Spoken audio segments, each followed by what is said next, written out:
Franck Ferrand sur Europe 1, au cœur de l'histoire. C'est un des plus grands personnages de l'histoire de France que Franck Ferrand nous propose de rencontrer pour bien finir cette semaine sur Europe 1. Bonjour Franck. Bonjour Julia, bonjour à tous. Les romantiques au 19e siècle voyaient en lui l'homme rouge, le cardinal impérieux entre tous, une main de fer disait-on dans un gant de velours, et c'est toujours un peu le redoutable Richelieu d'Alexandre Dumas que nous gardons à l'esprit. Depuis lors, les travaux de Michel Carmona notamment nous ont appris à découvrir un autre Richelieu, plus nerveux, plus fragile et autrement attachant. Michel Carmona me fait l'honneur d'être des nôtres aujourd'hui. Et vous avez aussi invité Cécile Dalby qui vient de consacrer à Richelieu une biographie. Oui, un bel ouvrage qui présente notamment le grand mérite de s'interroger sur le regard que les historiens ont porté sur Richelieu, sur l'image, sur l'empreinte, sur la postérité du personnage. Le cardinal, qu'on le veuille ou non, fait partie des figures familières pour à peu près tous les Français. Une bonne raison, me semble-t-il, d'essayer de rectifier quelques idées fausses à son sujet.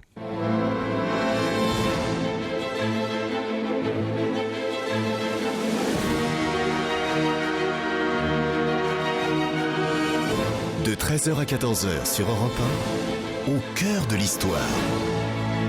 Franck Ferrand.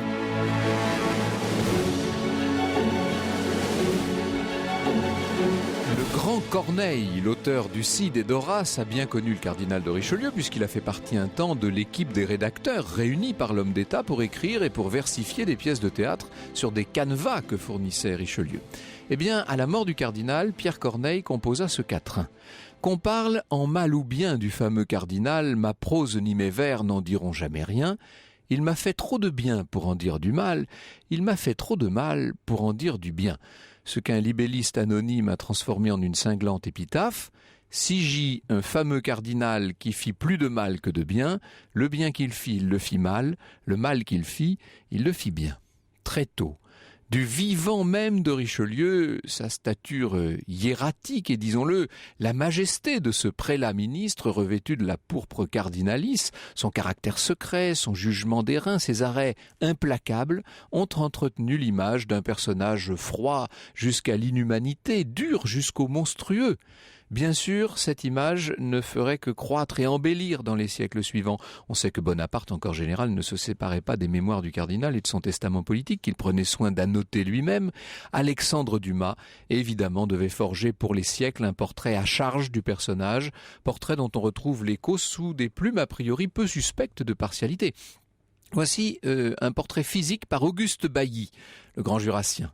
Grand, pâle, avec ses traits aigus accusés encore par la coupe de la moustache et de la barbe, avec cette hauteur souveraine de l'allure et cet éclat fiévreux de deux yeux brûlants, dont le regard avait une expression profonde, énergique, presque douloureuse, avec cette sveltesse aisée du cavalier qu'un caprice du sort apparaît des lourds ornements ecclésiastiques. Philippe Erlanger entre un peu plus avant dans la tête du personnage. Les flots de la pourpre sous laquelle se cachaient les pires misères physiques conféraient au corps élancé long une majesté fastueuse qui semblait émaner d'un empereur plutôt que d'un prince de l'Église, écrit-il. Quant au subtil Maximin de Loches, il insistait sur la souplesse féline de l'esprit de Richelieu. Séduisante et charmeur, souple et insinuant, langue dorée, parole de soie, yeux de velours, masque mobile à volonté, en voilà assez pour avoir fait de lui un séducteur incomparable. Alors ça, c'est pour les historiens modernes. Mais que disent les contemporains du cardinal, son ennemi Mathieu de Morgue? Il est toujours en branle parce qu'il est suspendu entre crainte et espérance. Son élève, si je puis dire, le cardinal de Rais, il eût souhaité d'être aimé du public, mais quoiqu'il eût la civilité, l'extérieur et beaucoup d'autres parties propres à cet effet, il n'eut jamais le je ne sais quoi qui est encore en cette matière plus requis qu'en tout autre. Il devait échoir à un baroque anonyme de proposer cette synthèse en vers. Il mêle la douceur du miel à l'amertume de son fiel, il ne perce qu'en caressant, il n'étouffe qu'en embrassant, il flatte même lorsqu'il tue, et son âme n'est jamais nue. L'histoire sur Europe 1, c'est avec Franck Ferrand. Et avant votre récit, Franck, sur Europe 1, nous vous retrouvons avec votre invité, l'historien Michel Carmona, qui est le grand biographe de Richelieu. Oui, un des plus récents. Bonjour Michel Carmona. Bonjour. Merci beaucoup d'être venu nous parler de ce personnage dont on ne pourra jamais faire le tour, probablement. Personnalité incroyable, psychologie d'une profondeur inouïe, et biographie, tout simplement, à couper le souffle. Cette histoire-là est un incroyable roman. Il faut dire que Richelieu est né dans une très grande famille, déjà, il faut dire. Hein. Oui, il est né dans une très grande famille de ce qu'on pourrait appeler des hauts fonctionnaires, si on pouvait prendre le mot d'aujourd'hui. Et son père est une sorte de préfet de police de la cour. Alors, il avait fort à faire, parce que la cour, à l'époque où il exerçait ses fonctions, c'était celle de Henri III, le dernier des rois valois. Et c'était une cour où on ne s'embarrassait pas trop de scrupules en tout genre. En tout cas, il était très installé là, il était très proche de Henri III. Et les trois fils de ce père bien né et bien nanti pouvaient espérer faire des grandes carrières. Alors, il faut dire quand même que notre Richelieu, le cardinal, concurrence, c'est le plus jeune. Oui. Alors, l'aîné qui c'est le petit dernier, c'est le petit dernier, voilà, c'est ça. Et l'aîné, Henri, il aura le titre et puis il fera carrière à la cour. Le deuxième, Alphonse, il va recueillir l'évêché de Luçon. Alors, c'est pas très brillant, l'évêché de Luçon. Armand, notre cardinal, dira plus tard que c'est l'évêché le plus crotté de France. C'est à une quarantaine de kilomètres de La Rochelle et c'est une sorte de laissez-pour-compte. Mais même un laissez-pour-compte, ça produit des revenus. Cathédrale, cela dit. Ah, très belle, très belle. Et donc, quant à Armand Jean, eh bien, on lui apprend le métier des armes, on lui apprend à danser. Je rectifie quelque chose que beaucoup d'historiens, de grands historiens disent et se répètent, il était petit. Il était petit et il compensait avec des talons très hauts. Et surtout, comme il était très mince, ce visage émacié, et qu'ensuite il portait si bien la pourpre, voilà. On a gardé l'image d'une sorte de stature immense, mais c'est pas le cas. Ce n'est pas le cas. Physiquement, il n'était pas très grand. Mais la stature immense, c'est quelque chose qu'il cultivait. Parce que notre Armand le charisme, finalement. De Richelieu, oui, et je dirais que c'est un as de la com'. Voilà, en fait, il a un talent extraordinaire justement dans ce domaine et il est servi par à la fois une intelligence très très vive, une très grande culture, beaucoup de facilité, un sens de l'observation qui est très fort et cette espèce de mobilité quasi maladive de son esprit parce que en fait il est physiquement malade, c'est quelqu'un d'hyper nerveux, il a des crises qui sont des crises paroxystistes. Il faut dire que dans la fratrie, ça a mal tourné pour tous quasiment. Tous avaient un grain. Oui, c'est ça, voilà. Bon, l'aîné, Henri, il est mort très tôt dans un duel, mais le deuxième, Alphonse, il se prenait pour Dieu de temps en temps. Oui. Quant aux deux sœurs, elles étaient également toutes les deux folles. Il y en avait une qui était... on va le dire, il y en avait une qui était tellement folle qu'elle était persuadée qu'elle avait un derrière, un fessier en verre. Alors donc évidemment, de peur de le casser, voilà, donc elle était sans arrêt debout ou allongée. Elle restait debout donc. Alors évidemment, ça nourrissait la verve, j'allais dire des critiques, puisqu'il y avait beaucoup de journaux satiriques, de feuilles volantes à cette époque. C'est une époque où il y a une richesse d'expression des gens qui est absolument prodigieuse. Et une très grande verdeur dans la façon d'exprimer les critiques. Évidemment. Alors, Richelieu est d'emblée très ambitieux. On ne peut pas dire que les ordres le comblent. Ce n'était pas une vocation chez lui. Non, ce n'était pas une vocation puisque c'était Alphonse qui était avant lui qui devait prendre l'évêché de Luçon. Il aurait pu être un grand homme de guerre, d'après vous ? Probablement, oui, probablement. En tout cas, il s'était préparé à ça. Et alors voilà que Alphonse décide de ne pas prendre l'évêché de Luçon, mais d'aller s'enfermer à la Chartreuse. Et pour ne pas perdre l'évêché, évidemment, la famille dit à Armand Jean, mais on n'a même pas besoin de lui dire, il sait que c'est son devoir, d'entrer dans les ordres. Alors il entre brillamment, il est ordonné prêtre, il est sacré évêque, et il prend possession de Luçon. Mais il n'a pas l'intention d'y faire de vieux os. Plus tard, quand il sera devenu cardinal et principal ministre de Louis XIII, il lui arrivera encore de célébrer la messe dans les grandes occasions seulement, et les témoins disent qu'il le faisait avec beaucoup de recueillement, néanmoins. Ça, c'est une grosse question. C'est quelle était la foi de Richelieu. Voilà, la foi de Richelieu. C'est une question qui intriguait beaucoup le pape de l'époque, qu'il avait bien connu, et qui, on peut le dire, au moment de la mort de Richelieu, le pape apprend que Richelieu est mort dans son lit. Alors, étonnement général parce qu'il y a eu tellement de complots, mais les complots ont tous échoué. Et alors le pape dit à ce moment-là, si Dieu existe, j'ai bien peur pour l'âme du cardinal, mais si Dieu n'existe pas, bien joué. Alors je pense que Richelieu lui aussi devait se dire, bon, si Dieu existe, il vaut mieux rester dans les clous. Et c'est pour ça que je crois qu'il accomplissait. On est peu avant le pari de Pascal. Là, ah oui, je pense que c'est ça aussi. Alors, l'intégration de Richelieu à la cour ne se fait pas aussi bien qu'il l'aurait espéré. C'est-à-dire qu'il démarre très vite, trop vite. Trop vite. Et il va le payer. Et voilà. C'est vraiment le jeune homme pressé. Voilà, en 2 mots, après l'assassinat d'Henri IV en 1610, Richelieu il est jeune, il a 25 ans, mais enfin il a envie d'entrer à la cour et d'avoir des fonctions. Alors c'est la veuve d'Henri IV, Marie de Médicis, qui exerce la régence. Et en fait, Marie de Médicis, elle fait toute confiance à un couple de Florentins qui sont venus avec elle au moment de son mariage et qui s'appellent les Concini. Alors il y a la dame qui s'appelle Leonora Galigai. La Galigai, dont les historiens du 19e siècle ont fait un portrait épouvantable.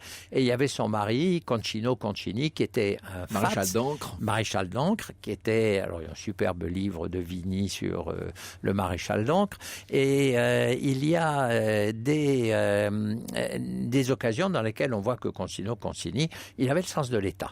Mais le problème, c'était le fils aîné de Henri IV, Louis XIII, qui avait 9 ans à la mort de son père, donc il était mineur, mais la majorité pour les rois de France est fixée à 13 ans. Alors on célèbre sa majorité, et puis il s'empresse de confier la suite du gouvernement du pays à sa maman.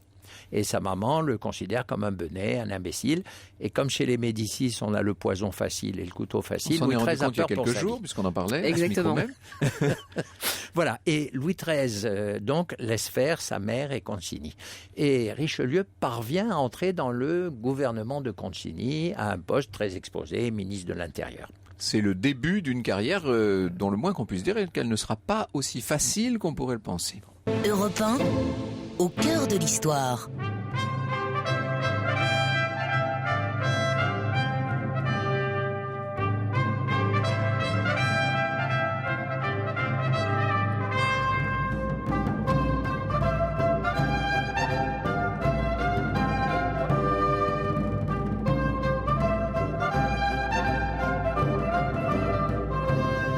Fanfare, une musique royale sur Europe 1 composée par Philidor. Nous nous intéressons aujourd'hui avec vous, Franck, et votre invité, au cardinal de Richelieu. D'ailleurs, si vous avez des questions ou des réactions, n'hésitez pas à nous les faire parvenir sur le site europe1.fr et sur la page Facebook. Oui, il y a déjà quelques messages par Facebook que j'ai mis de côté pour tout à l'heure. Michel Carmona, nous avons bien compris que Richelieu est maintenant, il a un pied dans la place, si je puis dire. Et il est très vite le chouchou, si je puis dire, de Marie de Médicis, en vérité. Ce qui énerve le jeune roi. Ça l'énerve à un point tel que le jeune roi a fait assassiner Concini. Et ça, Richelieu ne l'avait absolument pas vu venir. Il fait assassiner Concini, il exile sa chère mère. On va dire qu'il laisse assassiner Concini. C'est-à-dire, il y a les formes. Oui, quand on lui dit « Et si Concini résiste à l'ordre d'arrestation, qu'est-ce qu'on fait ?» Il ne répond pas. Et on lui dit « C'est très bien. » Et on lui dit « Et si on le tue dans le feu de l'arrestation, il ne répond pas non plus. » Donc, ça constitue visiblement un feu vert. Mauvais coup pour Richelieu, ça, évidemment. Oui, alors il ne sait pas trop quoi faire. Il se dit hardiment « Je vais me présenter devant le roi. » Et puis le roi lui dit, devant toute la cour assemblée qui est en train de le féliciter, « Hors de ma vue, monsieur de Richelieu, et retournez dans votre évêché et n'en sortez plus. » Et comme Richelieu, quelques mois après, a des démangeaisons, si on peut dire, et sort de son évêché, cette fois, c'est le bannissement en Avignon, qui n'est pas une terre française, mais qui est aux limites de la France et qui est sous la juridiction du pape. Et en fait, on s'apprête même à faire un procès politique à Richelieu. Mais les événements vont jouer en sa faveur. Et grâce au bisbille entre Marie de Médicis, qui ne se console pas d'être enfermée, et Louis XIII, il va revenir sur le devant de la scène, remorqué par Marie de Médicis. Et ce qui est fort, c'est qu'au moment où Marie de Médicis, à son tour, n'en peut plus et veut se séparer de Richelieu, c'est la célèbre journée des dupes, on est en novembre 1630, il y a ce retournement incroyable en une journée. Richelieu va dans le petit relais de chasse que Louis XIII a à Versailles Ils tombent dans les bras l'un de l'autre et Louis XIII confirme Richelieu dans sa place, au détriment non seulement de tous les ministres du Conseil, mais de Marie elle-même. En fait, hein. Tout à fait. Et ça, c'est probablement la chose qui, dans la mentalité de l'époque, a le plus choqué. Parce qu'il y a un mot qu'on n'utilise plus aujourd'hui, qui est le mot de créature. Vous avez quelqu'un qui est un patron, mais qui vous remorque dans la vie, et vous êtes sa créature. Et vous êtes obligé de le suivre. Et Richelieu est la créature de Marie de Médicis, et donc il trahit sa créature, et c'est ce que lui dit Marie de Médicis. Et donc ça, c'est quelque chose qui va lui coller à la peau. On va se dire finalement, c'est quelqu'un qui n'est pas fidèle à la parole qu'il doit à la personne qui l'a fait. Et néanmoins, à partir de cette fin de l'année 1630 et jusqu'à sa mort en 1642, décembre 1642, donc ça va durer 12 ans encore, il est vraiment le patron, si je puis dire. Alors certes, c'est le roi qui règne, mais il conseille, il administre, il mène globalement la politique. Alors une politique qui d'une part va s'opposer aux Habsbourg, bien entendu, bien sûr. Politique étrangère extrêmement agressive de la France. Ça, c'est quand même... Et puis, sur le plan intérieur, une politique très anti-protestante, il faut le dire. Anti-protestante jusqu'à un certain point. Après Henri IV et l'édit de Nantes qui établit la tolérance, Louis XIII a été, lui, chauffé à blanc dans la foi catholique. Et on lui a expliqué, quand il était tout jeune déjà, que sa mission, c'était d'éradiquer le protestantisme. Et dès qu'il a pris le pouvoir personnel, il engage la guerre. Il engage la guerre dans le Béarn, à La Rochelle, etc. Une guerre qui n'est pas toujours très heureuse. Là-dessus, Richelieu arrive au pouvoir. Et Richelieu qui a des sentiments très partagés. Richelieu, il est comme beaucoup de gens de l'époque, la moitié de sa famille est protestante. Alors, vous savez, sur le dogme, c'est pas quelqu'un qui va fulminer, excommunier, etc. Et il trouve que, compte tenu des urgences politiques, on a mieux à faire que de s'étriper sur la messe ou sur des questions de ce genre. Mais il y a la question de l'autorité royale, de la place de l'État et de ce qu'on va appeler la raison d'État. Voilà. Alors, c'est pour ça que Richelieu va mener... Alors, personne ne croyait que c'était possible. Le siège de La Rochelle, qui va durer 1 an. Et il profite du siège de La Rochelle pour ensuite dire aux protestants, allez, c'est fini maintenant. Et on a mieux à faire, c'est la guerre à l'extérieur plutôt que la guerre à l'intérieur. Et ça encore, c'est quelque chose que Marie de Médicis et tous les gens qui partagent les idées de Marie de Médicis. Alors, à l'époque, on dit c'est le parti dévot. C'est une étiquette commode pour les désigner. Pas des petits bovins, des veaux, des gens, des bigots. Des bigots, voilà, exactement. Et ils disent, Richelieu est un traître. Et comment peut-on être évêque, cardinal en plus, et faire aussi peu de cas de l'unité des chrétiens? Ça sera pour Richelieu une sorte de divorce intime, cette affaire, finalement, qui va le torturer beaucoup plus qu'on imagine. On a toujours l'image de cet homme implacable, extrêmement dur. Il est quand même très souvent, il est fragile, il pleure beaucoup. On dit qu'il a la larme facile. Et il pleure énormément. Marie de Médicis l'accuse d'ailleurs de pouvoir pleurer à volonté. Mais vis-à-vis de Marie de Médicis, qui ensuite a été écartée du pouvoir, vit en exil hors de France, il a toujours, comme vous venez de le dire, cette envie d'essayer de se réconcilier avec elle. Il lui écrit, elle lui renvoie les lettres et finalement il n'arrivera jamais à retrouver la paix finalement de cette espèce de cassure dans sa vie, dans sa conscience qui a été la journée des dupes et le divorce avec Marie de Médicis. Alors, tout à l'heure avec Cécile d'Albi, on verra quels étaient les rapports, les liens tellement complexes entre le roi Louis XIII et son principal ministre. Ce que j'aimerais que vous nous disiez, c'est comment Richelieu vivait cette espèce d'insécurité permanente. Il a subi un très grand nombre de complots et d'attentats, quand même. Il était l'ennemi public numéro 1 chez les grands, en tout cas. Oui, tout à fait. Chez les grands et même ailleurs. Et il y a eu beaucoup de complots, dont certains financés par l'Espagne, par les Habsbourg, ce qui se comprend, puisque c'est un état de guerre perpétuelle. Et ce qui a été le plus dur pour lui, le plus grave, c'est que tout à fait à la fin de sa vie, un favori de Louis XIII, dont il avait fait la carrière, qui s'appelait Saint-Mars, a comploté contre lui, et il a eu le sentiment que Louis XIII avait autorisé Saint-Mars à l'assassiner, comme Louis XIII avait autorisé l'assassinat de Consigne. Et ça a été la chose la plus épouvantable pour lui. Comme c'est déchirant pour lui, ça. Merci beaucoup, Michel Carmona. Je pense que nos auditeurs, à vous entendre, ont compris avec quel talent et quelle truculence vous pouvez faire revivre cette époque, ce début tellement glorieux du XVIIe siècle. Je rappelle, parmi de nombreux livres, Lorena m'a mis toute la pile là à côté de moi, mais je rappelle bien sûr chez Fayard votre biographie de Richelieu. Merci, Michel Carmona. Au cœur de l'histoire sur Europe 1, Le récit de Franck Ferrand. Place maintenant au récit de Franck sur Europe 1. Et Franck, votre récit aujourd'hui lié à un drôle de rêve que vous avez fait. Et dont je vais vous faire profiter, Julien. Donnez-moi, disait Richelieu, une ligne de la main d'un homme, je me charge de le faire pendre.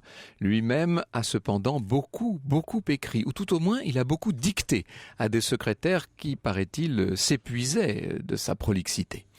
Mémoires, testaments politiques, abondante correspondance, notes marginales, rapports divers, on possède assez de tout cela pour le faire parler. C'est d'ailleurs ce qu'avait fait Alain Decaux il y a une quarantaine d'années, allant grappiller toutes sortes de citations passionnantes au sein de ce corpus intimidant par son importance. Je m'en délectais moi-même hier soir en préparant cette émission. Il faut croire que j'ai dû m'assoupir à mon bureau, car soudain je l'ai vu. Il était là, immobile, un peu cireux, à quelques pas de moi, un peu là, beaucoup plus humble d'apparence, surtout beaucoup plus mobile de traits que je ne me l'étais figuré. Un imperceptible mouvement de paupières m'a fait comprendre qu'il était prêt à s'exprimer. Éminence, c'est moi qui parle là. En fait, je ne savais pas si j'aurais dû dire Monsieur le Cardinal, tant pis, c'était dit. Éminence, je dois parler de vous demain à la radio et si vous aviez bien voulu, j'aurais aimé que vous me disiez d'où vient cette passion que vous mettez à servir l'État. Bon, comme on dit, c'était une question qui ne mange pas de pain, mais il fallait bien commencer par quelque chose. Servir l'État, a repris mon interlocuteur. Monsieur, je n'ai jamais été au milieu des grandes entreprises qu'il a fallu faire pour l'État que je ne me sois senti comme en la mort. Voyons, peut-être avec une pointe de satisfaction, en tout cas c'est ce que j'ai cru sentir, que cette réponse me surprenait, il a enfoncé le clou. Les grands hommes qu'on met au gouvernement de l'État sont comme ceux qu'on condamne au supplice, avec cette différence que ceux-ci reçoivent la peine de leur faute et les autres de leur mérite. Je me suis promis d'en faire part à quelques gouvernants actuels, que cela pourrait peut-être soulager. La pièce où nous étions était sombre, mon interlocuteur était un peu tassé dans un grand fauteuil à oreilles, vous savez, avec un chat sur les genoux. Je tâchais de jeter un coup d'œil discret aux belles boiseries, sans pouvoir distinguer où nous étions vraiment. Est-ce qu'on était au Palais Cardinal, ou bien au Petit Luxembourg, rue de Vaugirard, ou bien au Château de Rueil? Difficile à dire. Je lui demandais comment il aurait pu définir les rapports de travail qu'il entretenait avec le roi Louis XIII. Voyez-vous, monsieur, depuis qu'il a plu au roi de me mettre dans son conseil, la façon dont il daigne se confier à moi me rend redevable en son endroit de plus de 1000 vies si je les avais. J'ai un indicible contentement de croire qu'il connaît la passion que j'ai à son service et que je conserverai jusqu'au tombeau. Bon, je pensais qu'il avait répondu sur le chapitre, mais il a ajouté d'une voix légèrement vibrante « Il faut parler au roi avec des paroles de soi. » Comme il est de l'obligation du fidèle conseiller de les avertir en particulier de leurs défauts avec adresse, il ne saurait les leur représenter publiquement sans commettre, me semble-t-il, une véritable faute. Je me contentais de sourire, comprenant qu'en vérité, mon interlocuteur n'avait pas vraiment grand-chose à faire de mes questions. Ce qui l'amusait, ça c'était visible, ou plutôt ce qui lui importait, c'était de redresser l'image que le public s'est faite peu à peu de sa personne et de sa mission. Vous savez, monsieur, plus un ministre est utile à son maître et puissant en son esprit et en sa grâce, plus il y a de personnes qui l'envient, qui désirent sa place et essaient de l'en faire déchoir pour l'occuper. Il faut donc se laisser calomnier et passer outre. Au risque de sa vie, demandai-je, pensant à tous les comploteurs arrêtés et exécutés sur ses ordres. Je méprise la propre sûreté de ma personne et la haine de tous les grands pour satisfaire la fidélité que je dois au roi qui se confie à moi. Je me dis à cet instant que la langue de bois n'était pas l'apanage de notre époque. Mon interlocuteur a sans doute perçu un flottement chez moi ou un accès de doute parce qu'il a ajouté, en tout sautant, « Au demeurant, comme les gentilshommes méritent d'être bien traités lorsqu'ils font bien, il faut leur être sévère s'ils manquent ce à quoi leur naissance les oblige. » Petite concession qui m'a rendu mon courage. « Monsieur le cardinal, on a beaucoup reproché à votre éminence ducale une apparente absence de pitié envers ses ennemis. » Envers mes ennemis ou bien envers ceux de l'État? À vous de me le dire. Il m'a semblé que la moustache frémissait, le beau regard très doux s'est même voilé. Mon interlocuteur a renvoyé le chat et non sans grimacer, il s'est redressé dans son fauteuil. Un chrétien ne saurait trop oublier une injure et pardonner une offense, ni un roi, un gouverneur et un magistrat trop tôt les châtier quand les fautes sont d'État. Cette différence, monsieur, est grande. En matière de crimes d'État, il faut fermer la porte à la pitié et mépriser les plaintes des personnes intéressées et les discours d'une populace ignorante qui blâme quelquefois ce qui lui est le plus utile et souvent même tout à fait nécessaire.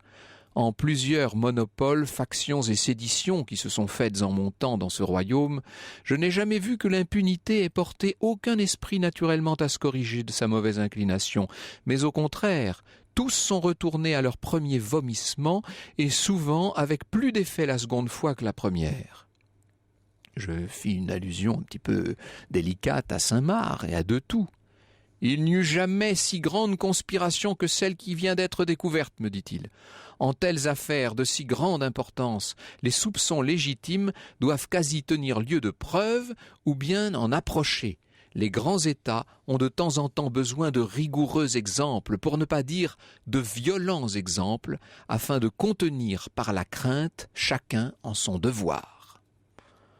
Eh bien, une populace ignorante, voilà des mots qui avaient un petit peu heurté ma sensibilité moderne. Alors je me suis permis de faire remarquer au cardinal que lui-même, bien que fondateur de l'Académie française, n'avait pas fait grand-chose pour lutter contre l'illettrisme. J'ai cru sentir alors qu'il regardait comme de la naïveté ce qui animait ma question. Ça l'amusait peut-être au fond. La connaissance des lettres est tout à fait nécessaire en une république, dit-il. Il est certain qu'en monarchie, elle ne doit pas être indifféremment enseignée à tout le monde. Ainsi qu'un corps qui aurait des yeux en toutes ses parties serait monstrueux, de même un État le serait-il si tous ses sujets étaient savants. On y verrait aussi peu d'obéissance que l'orgueil et la présomption y seraient ordinaires. Europe 1. Le récit de Franck Ferrand. Franck qui poursuit aujourd'hui sur Europe 1 son dialogue imaginaire avec Richelieu. Imaginaire, c'est vous qui le dites.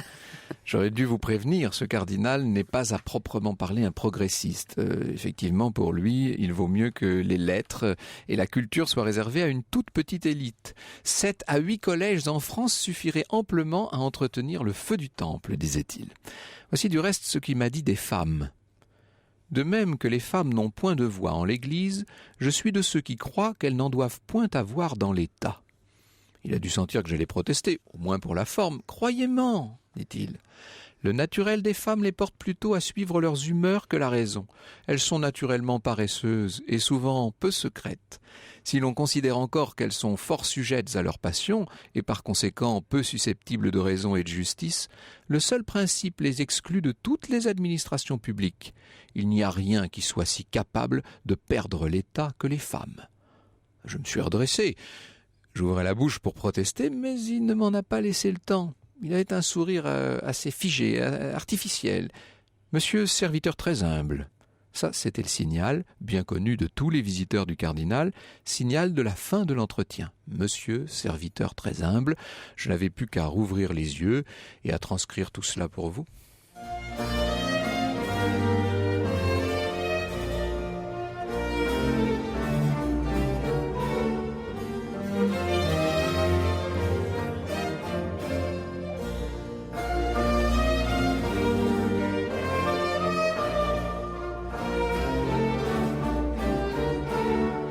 Libertas, une musique royale sur Europe 1 composée par Philidor. Bonjour Cécile Dalbis, vous êtes l'auteur d'une biographie de Richelieu chez Armand Collin, une biographie qui s'attache dans toute sa deuxième partie à ce qu'on appelle l'historiographie chez les gens du métier, c'est-à-dire à ce qu'on a pu dire et écrire de Richelieu après sa mort et à l'image qu'il a laissée. Alors dites-moi si j'ai rêvé, n'est-ce pas, ou s'il était vraiment hypocondriaque, s'il était vraiment torturé de toutes sortes de maladies réelles et imaginaires. Alors, il était réellement torturé de maladies réelles et imaginaires. Il était malade et hypocondriaque. Plus il était malade, plus il était hypocondriaque. Un grand nerveux, finalement. Un grand nerveux. Et la peur des complots s'ajoute, était bien réelle. Et il avait raison d'avoir peur des complots, en effet. Je me rappelle avoir entendu, mais c'était vraiment dans les cours de récréation. C'est un souvenir d'enfance. Mais on disait que si Richelieu était entouré de chats, c'était pour qu'il goûte les plats qu'on lui servait, pour être certain qu'on n'essayait pas de l'empoisonner. C'est une légende, ça ? Alors, c'est d'Alexandre Dumas, peut-être. Oui, il y a toutes sortes de légendes qui font partie du personnage et qui servent à souligner chez lui l'idée de duplicité, mais aussi l'humanité profonde du personnage. Donc, c'est un personnage qui est toujours raconté sous la forme d'un grand tyran et d'un grand humain. Et on n'a jamais réussi à sortir de ce sorte de récit que lui-même avait si bien imaginé. Alors, la fin de sa vie est vraiment rendue difficile par les rhumatismes, par la goutte, il est perclus, il ne peut quasiment plus se lever, on le porte, il a une sorte de chaise à porteur, et puis il circule beaucoup en litière parce que c'est moins dur, moins pénible que les cahots de la voiture. Il va finir très malade, en même temps que le roi, auquel on dirait qu'il est définitivement lié et attaché. La passion de sa vie, au-delà de l'État, c'était peut-être la passion de servir le roi. Et finalement, oui, leurs deux maladies se sont complétées. Ils s'écrivaient souvent pour se souhaiter bon rétablissement l'un l'autre. Et leurs maladies se redoublent curieusement. Elles sont humiliantes des deux côtés. Ce sont des maladies, des hémorroïdes, des maladies intestinales, des maladies sales, dégoûtantes, dont se moquent beaucoup les pamphlétaires.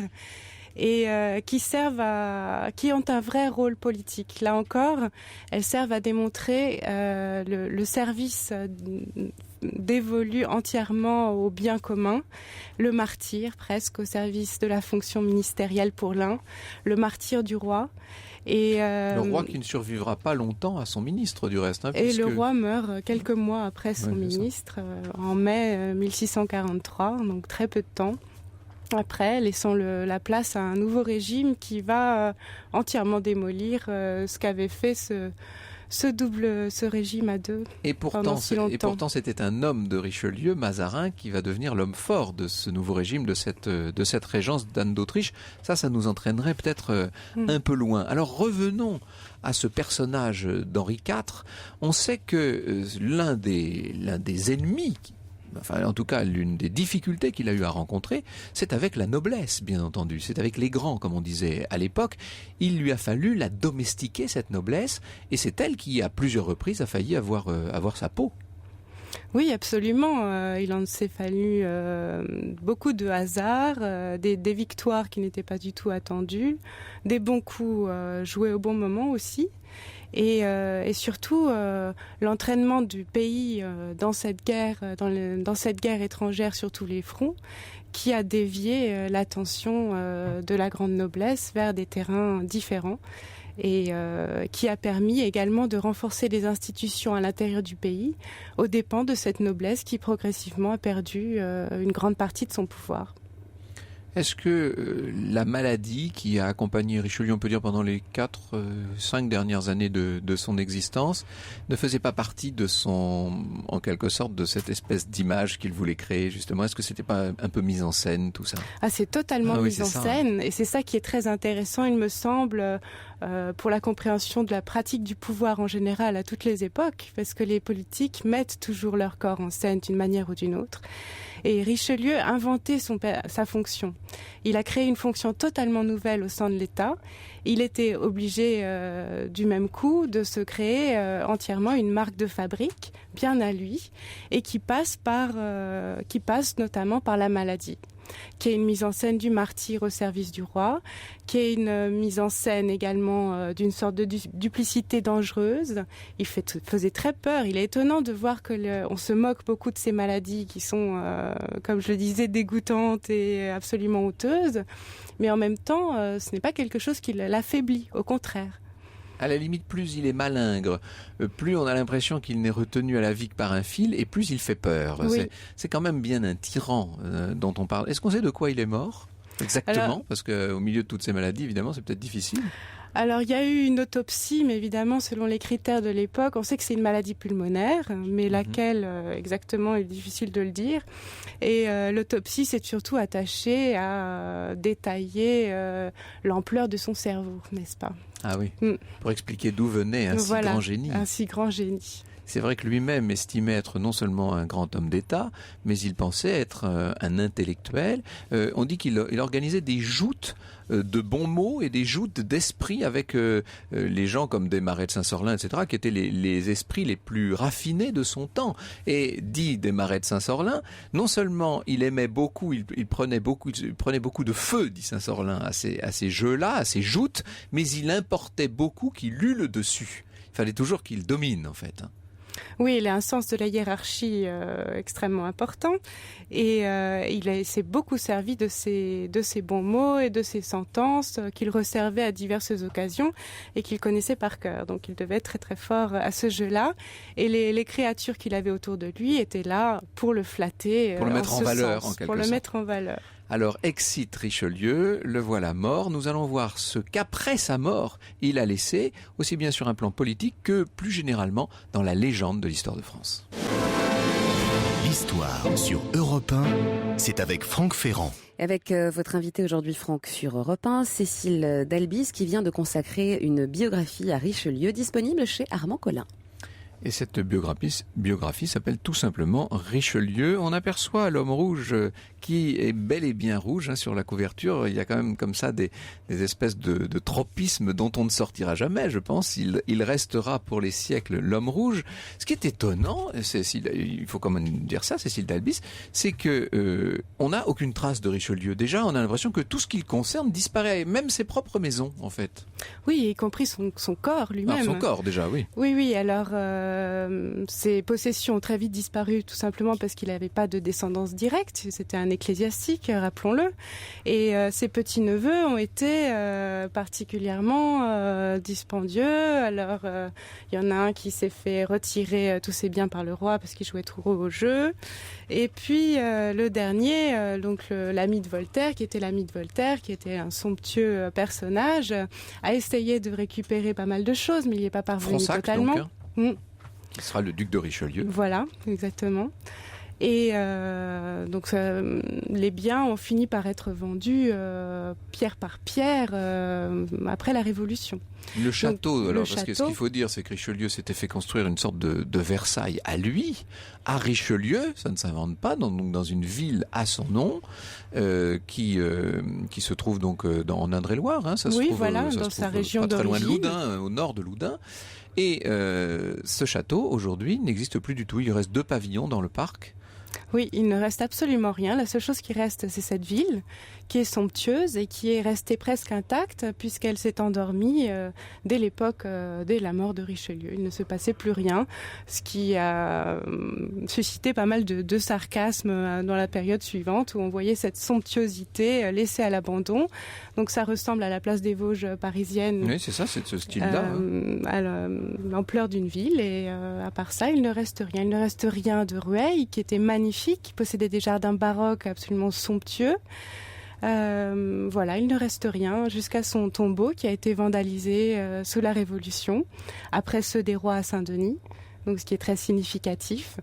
Et son corps a été dispersé, il ne reste rien. Est-ce que tout ça est lié à une forme de haine ou de mauvaise réputation, ou est-ce que c'est le simple hasard Bien sûr, c'était la haine de l'Ancien Régime que représente Richelieu. La monarchie absolue incarnée dans Richelieu comme l'initiateur de l'absolutisme. Alors la légende noire du personnage est née de son vivant, ça c'est quand même assez rare. C'est-à-dire qu'il ne s'agit pas d'une réécriture post-mortem. Dès la vie de Richelieu, il a déjà énormément d'ennemis qui ne vont faire, après sa mort, que croître et embellir. C'est assez étonnant ça quand même. Voilà, il avait des pamphlétaires à son service, au temps où il était la créature de Marie de Médicis, qui sont partis avec elle. Et cela, alors en tête Morgue, qui est le plus célèbre, va devenir son ennemi juré et va créer cette légende noire qui va perdurer, mais que Richelieu a utilisé lui-même aussi pour se forger son personnage, vivant, oui. Dont on parlait tout à l'heure, avec cet aspect de contradiction qui le rendait mystérieux et terrifiant. Donc il s'est servi aussi de cette image. Et ensuite, cette image du personnage insaisissable et tyrannique va perdurer très longtemps. Et comme à chaque fois qu'une image est bien fixée dans l'histoire et dans la légende, il y a un personnage qui au XIXe siècle va la reprendre et la magnifier. C'est bien sûr Alexandre Dumas qui va donner à Richelieu la physionomie quasi définitive du personnage. Je dis quasi définitive parce que nous allons voir avec vous, Cécile d'Albis, que depuis quelques années, les choses se sont quand même un peu... on est revenu un peu sur les certitudes et les choses sont devenues un peu plus nuancées et un peu plus subtiles.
Une gavotte sur Europe 1 composée par Philidor, Franck. Il reste pas mal de souvenirs néanmoins de Richelieu. À Paris, il a sa rue. Le site, l'ancien site de la Bibliothèque nationale de France, qui est toujours celui des manuscrits, reste le site Richelieu. Il y a un pavillon du Louvre. Enfin bon, ce mot-là reste présent néanmoins, objectivement. Oui, le mot de Richelieu dans le Paris d'aujourd'hui évoque toutes sortes de choses. Alors on a le Palais Royal, évidemment, qu'il a construit, qui était malheureusement le totalement rebâti au XVIIIe. Enfin bon. Mais bon, quand même. Et l'ensemble de ce quartier dont il avait fait le premier quartier ministériel à Paris. Et en effet, tout ce quartier évoque une certaine pompe républicaine liée aux gloires du passé. Alors, le personnage est devenu un personnage populaire, même si c'est un méchant, grâce à Alexandre Dumas, ou à cause d'Alexandre Dumas. Ce sont les Trois Mousquetaires, en fait. Il est le 5e personnage des Trois Mousquetaires. Oui, c'est un personnage très très important pour Alexandre Dumas et qui lui a donné sa physionomie encore actuelle, qui reste celle d'aujourd'hui. Toutefois, Alexandre Dumas a un peu réhabilité le personnage qui avait été perçu de façon plus décriée, oui. Qui était encore plus décrié par les romantiques, qui voyaient vraiment en lui un tyran de basse naissance. Et un personnage ignoble. Et Dumas en fait quand même un personnage qui est le méchant, mais qui sait reconnaître la valeur des gens. Et un bon serviteur du roi. Et tout simplement, Dumas lui a redonné chair. Et à travers Dumas, il est entré au théâtre et au cinéma, bien entendu. Le personnage de Richelieu est très connu dans le monde entier grâce à tous les films qui ont été tirés du roman d'Alexandre Dumas, bien entendu. Il fait partie... Alors, cette image qu'on a, cette espèce de cardinal, là, d'homme en rouge, etc., est-ce que cette image, d'après vous, a un quelconque rapport avec ce qu'a été vraiment Richelieu? Ou est-ce qu'on est dans la construction pure? Alors, je crois que ce qui est intéressant dans la filmographie, c'est qu'elle raconte pour chaque génération ce qu'on a envie de voir d'une certaine époque, mais aussi elle reflète l'époque à laquelle le film a été filmé. Et elle raconte évidemment une partie de ce qu'était Richelieu, et surtout, ça fait partie de lui. C'est-à-dire, ce qu'on raconte aujourd'hui de lui fait partie intégralement du personnage. On ne peut pas dire il y avait un Richelieu au XVIIe siècle, il y en a un autre qu'on raconte aujourd'hui. C'est un personnage qui continue à vivre à travers ses films. Ça, c'est passionnant. Ça, c'est ce qu'il y a de plus fascinant dans l'histoire, finalement. C'est la vie post-mortem d'un personnage qui évoluera. Il y a eu le vrai Richelieu. Il y en a d'ailleurs peut-être plusieurs, car il était une personnalité très complexe. Et puis, petit à petit, chaque siècle apporte sa petite pierre à l'édifice du personnage, en quelque sorte. Qu'est-ce qui reste aujourd'hui de Richelieu, d'après vous, outre le fait qu'il soit le protecteur, enfin le fondateur de l'Académie française ? Alors, il reste une image plus apaisée, il me semble, aujourd'hui, plus équilibrée aussi par rapport au roi, qu'on est en train de réhabiliter, de faire sortir du silence. Oui, Louis XIII est en pleine réhabilitation en ce moment, objectivement. Voilà, et une image un peu plus consensuelle parce que c'est quelqu'un qui représente une certaine gloire française passée. Et puis, un certain sens de l'État. Un certain sens de l'État, simplement. Et on redécouvre aussi que c'était un grand mécène, un grand collectionneur et un grand bâtisseur. Merci beaucoup Cécile Dalbis. Je rappelle que votre ouvrage Richelieu est publié chez Armand Collin.